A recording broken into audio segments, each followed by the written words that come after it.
Milyen érzés az, hogy mondjuk nem minket lát, hanem mondjuk egy már idősebb diákjait, akiket ön elsőtől negyedikig tanított, milyen érzés őket látni?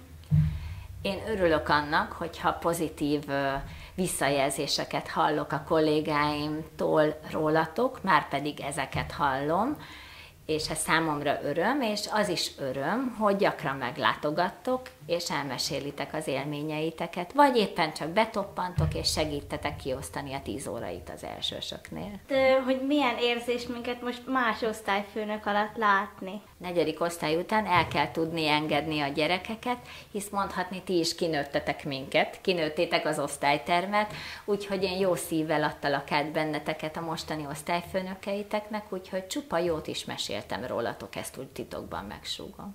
Milyen, hogyha egy tanárpárral nincs olyan nagyon jó viszonya? Főleg az alsós tanítónénikkel tartom a szorosabb kapcsolatot nyilván, hisz ővelük vagyok napi kapcsolatban, és nincs olyan kolléganőm, akivel nem tudnék megfelelően kommunikálni, vagy gyerekekről, vagy szakmai kérdésekről beszélgetni. Milyen érzés most mindent újra előről kezdeni, újra elsőben tanítani? Nagyon helyesek az elsősök, nézik minden kis rezdülésünket, igyekeznek figyelni, nyilván ez még nem annyira sikerül nekik így az elején, nagyon sok türelem kell hozzájuk, de én már most látom, hogy évelejéhez képest is milyen sokat ügyesedtek. Eltelik az őszi szünet, és nekem így megfigyelésem az, hogy az őszi szünetről, mikor visszajönnek a gyerekek, addigra már mondhatom rájuk, hogy na most már első osztályosok és nem nagycsoportosok. Mi volt a legjobb élménye, amikor még iskolás volt? Legjobb élményem talán az, amikor így meg kellett szervezni bizonyos dolgokat. Nagyon szerettem az osztályba egy különböző műsorokat készíteni, akkor ilyen táborok voltak, meg ilyen csoportok voltak még az osztályba, és én szerettem ezeket megszervezni. Hogy milyen érzés volt velünk versenyre készülni, elmenni, átélni? Hát maga a készülésnek a folyamata azért az egy munkás dolog. Nekem ugyanúgy készülnöm kellett kérdésekkel, feladatokkal, hogy eljussunk odáig, hogy menjünk egy versenyre, és ott méltón képviseljük az iskolánkat. Ez egy munkás. Maga a verseny az pedig nagyon izgalmas, mint ahogy az előbb már mondtam, én ugyanúgy izgultam ezeken a feladatokon, versenyeken, mint ti, és szorítottam nektek, hogy jó eredményt tudjatok elérni. Nem miattam, hanem ti miattatok. És ki vagy mi volt ennek az ilyen gyerekkori példakép úgy a tanárok között is? A példaképen volt egy nagyon jó tanítónénim, talán ezért is nem véletlen, hogy tanítónéni lettem, úgyhogy ő egy példaképen volt mindenképpen. A szüleim is példaképek számomra, mégpedig úgy, hogy mindkettő nagyon sokat dolgozott életében, és a munkájában mindketten nagyon kitartóak voltak, és ezzel példát mutattak a családjuk számára. Milyen filmeket szeret nézni? Mondhatni, majdnem mindenevő vagyok, szeretem a dramatikusabb filmeket is, szeretek bizonyos sorozatokat is, az ilyen félelmeteseket nem nézem meg. És ön olyan édes szájú, vagy inkább olyan más? Határozottan igen. Nagyon szeretem a sütiket, úgyhogy azért figyelni is kell rá, és mértéket tartani, de igen.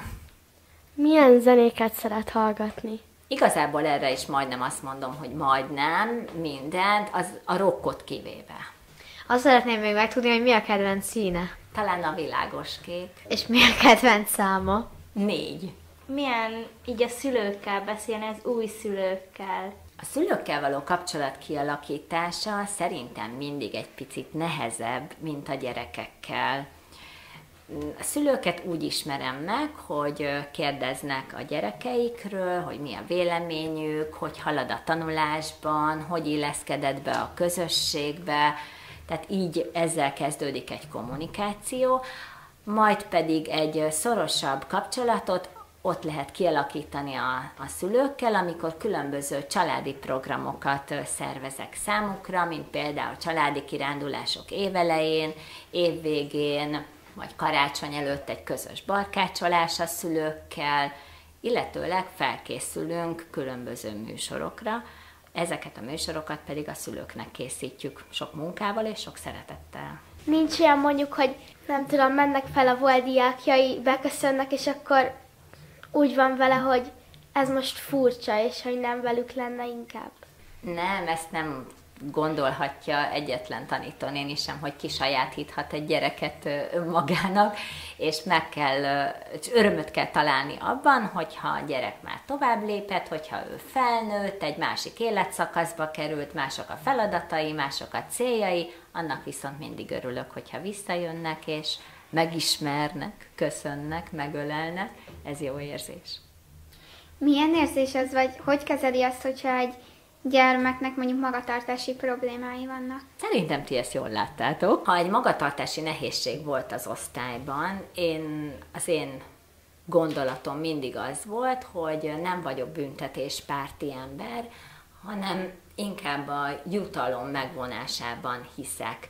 Ez már így van most az első osztályosoknál is, gyűjtik a különböző kis dicsérőkártyákat, lépegetnek a kis méhecskével, hogyha valakinek nem jól sikerült a napja, akkor nem büntetést kap, nem fekete pontot kap, hanem inkább a jutalmat vonom el tőle, én ebben hiszek. És hogyha például ugye mi lányok, én arra emlékszek, hogy azért volt sok veszekedés, hogy azt így milyen érzés volt végighallgatni, hogy éppen min vesztek össze? Én mindig próbáltam irányt mutatni számotokra. Én azért olyan hatalmas veszekedésekre nem emlékszem, természetesen voltak összezördülések, de nyilván más egy diáknak a szemszöge, és más egy pedagógusnak a szemszöge. Próbáltalak benneteket kibékíteni, megbeszélni, meghallgatni mindenféle nézőpontot, egyiket, másikat, harmadikat, és akkor próbáltam ezeket a nézőpontokat egymáshoz közelíteni, távolítani, hogy nézzük meg, hogy kinek van igaza, próbáljunk egymástól elnézést kérni, és szerintem mindig meg tudtuk oldani ezeket a konfliktusokat. Én úgy gondolom, hogy egy jó osztályközösségé váltatok. Akkor most én kérdezek tőletek, hisz nem csak az én életemben voltak változások, illetőleg vannak változások a negyedikhez képest, hanem azt gondolom, hogy a ti életetek is megváltozott. És az én kérdésem az lenne először hozzátok, hogy mi volt a legnagyobb változás a 4. és az 5. osztály között?